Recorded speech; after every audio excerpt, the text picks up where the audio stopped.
एक सेकेंड मैं आता हूं आपके पास। राजकुमार भाटी, आपका इस चर्चा में स्टेक बहुत हाई है और मैं इसलिए जिम्मेदारी से इस बात को बोल रहा हूं। औरंगजेब पर बयान जो अबू आसिम आजमी साहब ने दिया वो आपके सामने है। Ramji Lal Suman, Rajya Sabha member of parliament, Samajwadi party. Akhilesh ji आपकी पार्टी के सर्वोच्च नेता। क्या आपको लगता नहीं है कि आप लोगों ने इंस्टिगेट किया, आपने उकसाया? अब कांग्रेस का एक बड़ा नेता मध्य प्रदेश का साधु संतों को, महामंडलेश्वरों को सांड तक कह रहा है। मतलब क्या बचता है बचाने को इसके बाद? अब एक तो सुधांशु त्रिवेदी जी ने रामजी लाल सुमन जी के बयान का जिक्र किया, कहा कि उन्होंने ये कहा कि सारे मुसलमान औरंगजेब की औलाद हैं। नहीं, बाबर की औलाद। उन्होंने कहा बाबर की औलाद है।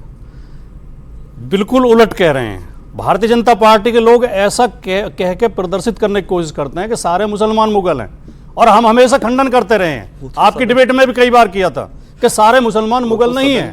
किस बीजेपी के नेता ने बोला? सुमन ने जी सदन के अंदर यह बोला कि अगर मुसलमान बाबर की औलाद हैं, अगर कुछ छोड़ गए, आधा सच बोलना झूठ बोलने से भी ज्यादा खतरनाक होता है। वो कह रहे हैं अगर मुसलमान बाबर की औलाद हैं, देख लें आप। फिर आपने कहा कि तुम किसके लिए कहा? उन्होंने कहा फिर तुम किसकी औलाद हो?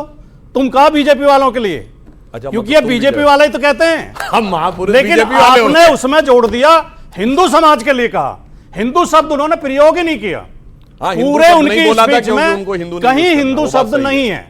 लेकिन अमीश जी, जो आप सवाल उठा रहे हैं, कोई आदमी किसी राजा के बारे में गलत बोल दे, हो सकता है इतिहास कम पढ़ा हो सकता है ज्ञान कम हो, लेकिन हमारा कोई आदमी आपको धार्मिक विद्वेष फैलाता हुआ नहीं मिलेगा, हिंदू मुसलमान के बीच नफरत फैलाता हुआ नहीं मिलेगा। इनके लोग क्या करते हैं? मैं इनके दो सर्वोच्च नेताओं के बयान आपको बताता हूं जो इस समय सोशल मीडिया पे चल रहे हैं। कोई देखेगा उस पर, यूट्यूब वगैरह मिल जाएंगे। मोदी जी कह रहे हैं मेरा घर मुसलमानों के बीच में था, ईद पर हमारे घर मुसलमानों के घरों से खाना आता था, हमारे घर में खाना नहीं बनता था ईद के दिन। मोदी जी कह रहे हैं। योगी जी कह रहे हैं 100 मुसलमानों के बीच में भी अगर 50 हिंदू रहते हो तो वो सुरक्षित नहीं है। अब मुझे सुधांशु भाई ये बता दें, मोदी जी का बयान सही है कि मुसलमानों के घर से उनके घर ईद पे खाना आता था, उनका चूल्हा ही नहीं जलता था, मुसलमानों के बीच में वो सुरक्षित थे, कोई खतरा नहीं था? या योगी जी सही कह रहे हैं कि हिंदू सुरक्षित नहीं है? बहुत अच्छा इन्होंने सवाल किया, बहुत अच्छा सवाल किया। मैं बिल्कुल जवाब देता हूं। जब मोदी जी बच्चे थे तो तब तक मुसलमानों को इतना सर पे नहीं चढ़ाया था। ओहो, और वो तब तक नहीं था।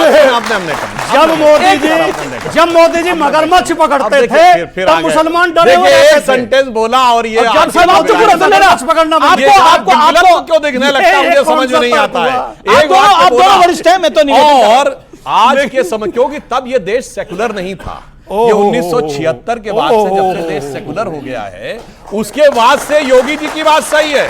वरना मैं ईमानदारी से एक बात कहता हूं, आप एक बात भूल गए, जब देश आजाद भी नहीं था, आजादी 2014 में मिली है, तब हिमालय में बर्फ भी नहीं पड़ती थी, हिंद महासागर में पानी भी नहीं था, और हवा तो चलती ही नहीं थी। अच्छा, धूप भी नहीं निकलती थी। मोदी जी सूरज लेके आए, मोदी जी चांद लेके आए, मोदी जी ने हिमालय बनाया, मोदी जी ने समुद्र बनाए। अब जो कुछ हुआ 14 के बाद हुआ। Okay okay okay, Sudhanshu Trivedi, कुछ नहीं था उससे पहले। देखिए, नहीं, ये तो देश ही सन 47 में बना था, इससे पहले देश थोड़ी था।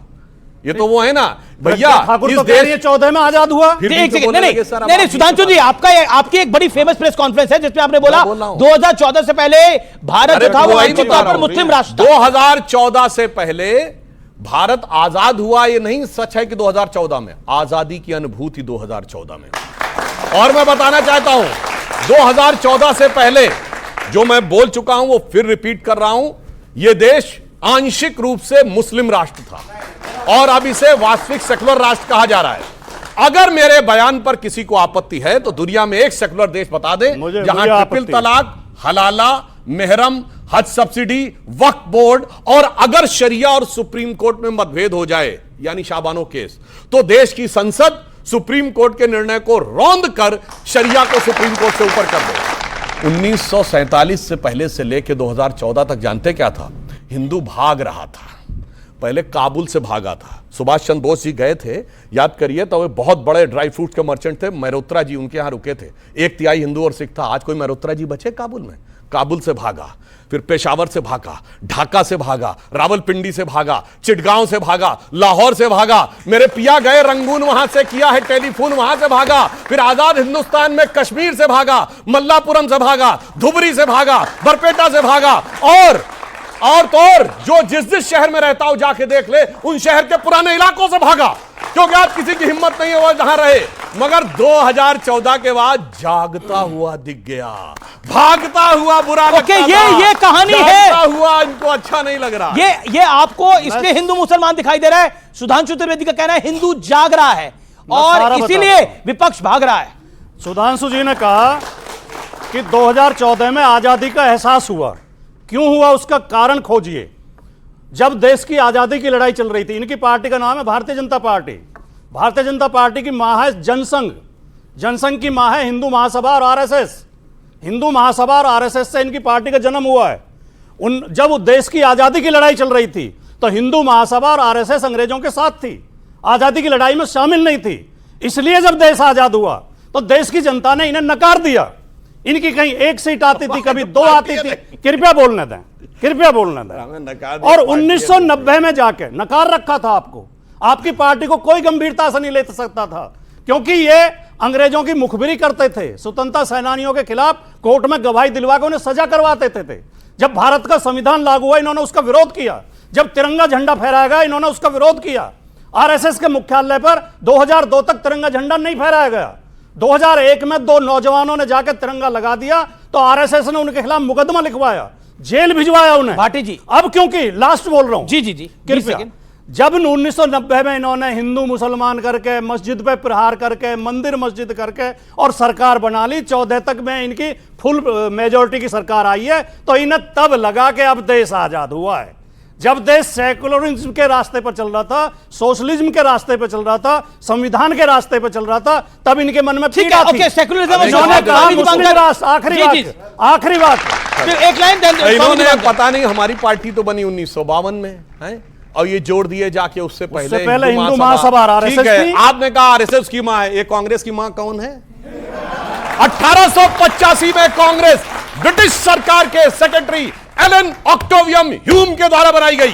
पहले 25 साल में एक नहीं अनेक ब्रिटिश सरकार के secretary William Wedderburn, George Yule, Alfred रोब, नाम मैं इसका जवाब दूंगा। क्योंकि पार्टियों के मां बाप की बात हो रही है, पार्टियों के मां बाप की बात हो रही है। मैं ये अन्याय होगा विवेक श्रीवास्तव के साथ उनकी पार्टी का। एक मिनट, जी एक लाइन, इसके बाद मैं दूसरों जी और कौन किसको बाप मानता था मैं बताना चाहता हूं। सन 47 में से पहले अंग्रेजों ने रूल बना रखा था कि भारत का बजट शाम 5 बजे आएगा, चूंकि लंदन में 11 बजते थे। 1997 तक 5 बजे शाम को प्रस्तुत होता रहा। अटल जी की सरकार में चेंज हुआ। बोलो भाई कौन बाप बना के रखा था? 1968 तक किसने जॉर्ज की मूर्ति इंडिया गेट पर रखी हुई थी? आपको पता है? आजादी मिली 47 में, 48 तक माउंटबेटन क्यों रहा गवर्नर जनरल? बताओ, भारत का पता है 1949 तक आर्मी चीफ अंग्रेज रहा। कौन? General Francis Roy butcher. आपको पता है कि भारत का एयरफोर्स चीफ 1954 तक रहा गेलॉर्ड गिब्स। आपको पता है कि भारत का नेवी चीफ 1958 तक रहा स्टीफन कार्लाइल। भाई साहब बाप बना। और आपको पता है 1977 तक भारत के सारे एग्जाम सेंट्रल गवर्नमेंट के सिर्फ और सिर्फ इंग्लिश में होते थे। किसने बाप बना के रखा हुआ था? मैं जवाब देना चाहता हूं। देखिए ये चर्चा बड़ी हो रही है। विवेक और स्वामी दीपांकर और रशीदी जी वेट कर रहे हैं। 10 सेकंड जी, 10 सेकंड सुधांशु का जवाब जरूर दीजिएगा। सुधांशु जी इतने परेशान हो गए मेरे तर्कों से कि मेरे बजाय कांग्रेस पे हमला करने लगे। मैं कांग्रेस का प्रवक्ता नहीं हूं। आपका राइट तो है, आपके राइट पे तो है। दूसरी बात, क्या ये सब लोग नहीं जानते कि बीजेपी आरएसएस की एक शाखा है? मैंने कुछ गलत कहा? नहीं, बिल्कुल सही कहा। आरएसएस बीजेपी की मान नहीं है क्या? बिल्कुल सही कहा। तीसरी बात, बिल्कुल सही कहा। अगर एओ ह्यूम भारत के लोगों को प्रशिक्षित और जागरूक कर रहे थे, कृपया वाक्य पूरा होने दें, तो कोई गुनाह कर रहे थे? भारत में पत्रकारिता की शुरुआत भी एक अंग्रेज ने, ऑगस्टस हिक्की ने की, तो क्या हम पत्रकारों को भी हिक्की का? नहीं, बिल्कुल नहीं। एक भारतीय भाषा का बताओ, भारतीय भाषा का अखबार बताइए। आप तो भारतीय भाषा का उदंत मार्तन हिंदी का, तो फिर शुरुआत भारतीय भाषा से क्यों मान रहे हो? शुरुआत बंगाल गजट से हुई। हिक्की का अखबार था, 1870 में हुई। मैं निवेदन करना चाहता हूं। देखिए, ना इस देश का बाप औरंगजेब को कोई माने, ना, और क्योंकि बापों की बात हो रही है, किस पॉलिटिकल पार्टी का बाप कौन है, विवेक श्रीवास्तव एक लाइन के अंदर आपकी पार्टी के पिताजी कौन है, नाम लीजिए, नाम लीजिए, किसने बनाई आपकी पार्टी? हमारी पार्टी के, ओके, हमारी